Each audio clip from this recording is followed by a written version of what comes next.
And so we definitely need to talk about that and unpack that, because that's where where the power of light therapy comes into play much more dramatically than red light therapy, and where when we look in nature, we see much more predominance of near infrared, this namely the sun, and that's what we're designed to get. So you're in Portland and you have light deficiency. It's not the you do get ultraviolet light benefits by the production of vitamin D, but ultraviolet light is also an ionizing wavelength. It's a killer wavelength that damages the body and damages the DNA. From the sun, you're getting a small percentage of ultraviolet light and blue light too, which is also somewhat damaging. And you're getting over 70% of the power you absorb from the sun is near infrared.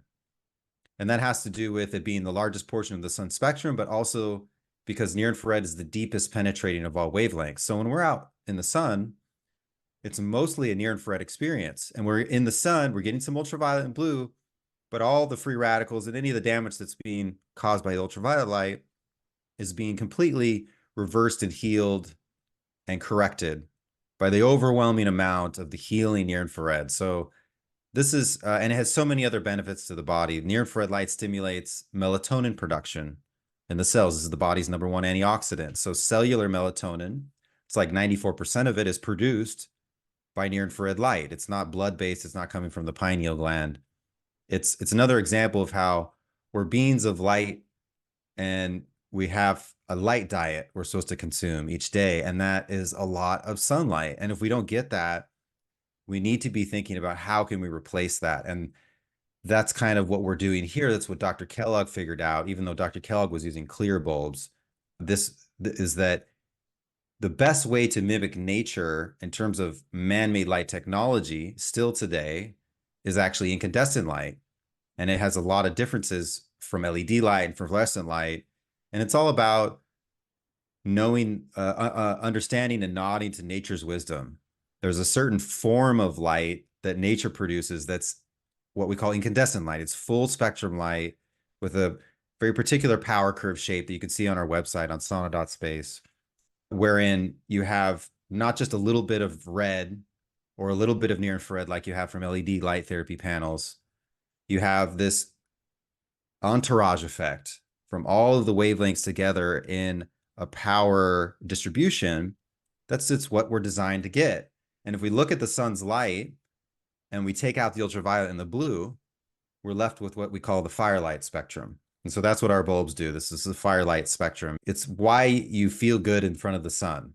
And it's why you feel good in front of the bonfire and the fireplace. It's not just the visible light. It's so much more in the magical unseen wavelengths that are nourishing and optimizing and healing every cell of your body. Because every cell of your body, except red blood cells, is designed to have its mitochondria stimulated by this light. I feel so good in front of those bulbs. That's exactly what it feels like. Like I said, I had the one bulb. I loved it, but it wasn't able to get, full body coverage. And so I'd sort of move it around to different heights and try to get my body in front of it. And then when I walked into my friend's sauna space, I walked out and I was like, it feels like the sun. That's what I said to her. I was like, this feels just like the sun. And it's such a phenomenally different heat that comes off of it. And you're right. There's something about being inside of that tent. It's a beautiful tent. It's a beautiful construction. I told you this off the air, Thank but you.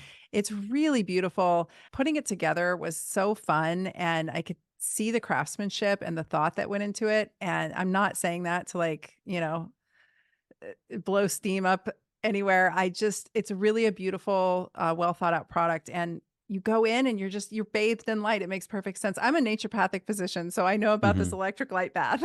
So I'm like old school ND. And that's really fun to Wow. hear about your mom because I've heard you talk on different podcasts in the past. I've been really trying to understand this near infrared spectrum and the bulb. And I've listened to several of your interviews and it makes sense now because I'm like, you have this background that I can hear, and it must have come from your integrative physician mother. Interestingly, I wonder how much light loss that your dad had as a radiologist. Generally, radiologists spend a Yeah, lot of time in the absolutely. dark. On the other end, yeah, I remember going to work and going to his work after school many days of the week and waiting for him to get off work for us to go home. And he sits all day long when he's retired now, but he sits all day long in front of the X-ray and the CAT scan monitors, reviewing the images, and completely in like one of the worst possible blue light scenarios. And this was a lot, long before we had the awareness we have now about how blue light also being damaging, it being high energy visible light, not just ultraviolet light. And yeah, he had better than 2010 vision his whole life, and until probably 40 years old. And then he started to need glasses, and and it got progressively worse over time. So yeah, he was definitely an example of he's a product of getting too much blue light. And as are so many of us nowadays, with the shift from incandescent to LED, now wherever we go indoors, it's only blue light. So we're missing more. We're in the sun less than we've ever been. The average American gets like 7 minutes of sunlight a day, but basically when they're going to their car and when they're returning home, getting out of their car is basically it. So we have less, we're not getting the nourishment we need, and we've really amplified our exposure to this poisonous blue light that we have all day long in front of our screens and our overhead LED lighting. And it's not just damaging to our cellular biology, but to our actual overall our mood and our awareness, and our energy levels and our hormone like regulation. It's very problematic. So it's now that we have it, we can't get away from it.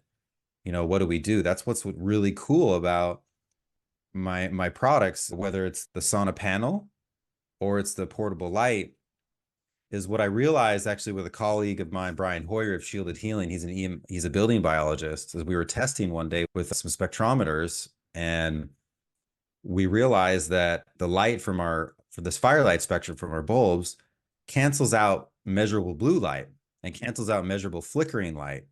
So it's not just healing you, when you shine it on you, it has a therapeutic effect on your biology. It also has an optimization effect on the light environment in which you sit. Oh, So wow. people use it for technology fatigue and for clean light after dark. But wherever you're working, if you're watching TV or working at the computer, as most people do nowadays so much, you can use this for screen fatigue and technology fatigue, because it literally has this cancellation effect that you can measure with a meter, and then you feel it. Once you have this type of light next to you and you have it indoors, and then you don't have it, you really, really notice the absence. So if we can't get away from this modern lifestyle, one way to optimize it is to bring the outdoor spectrum indoors by using a firelight spectrum incandescent bulb to add in the missing wavelengths that you don't have indoors, and also cancel out the damaging effects of the blue light, LEDs and stuff that we're forced to deal with.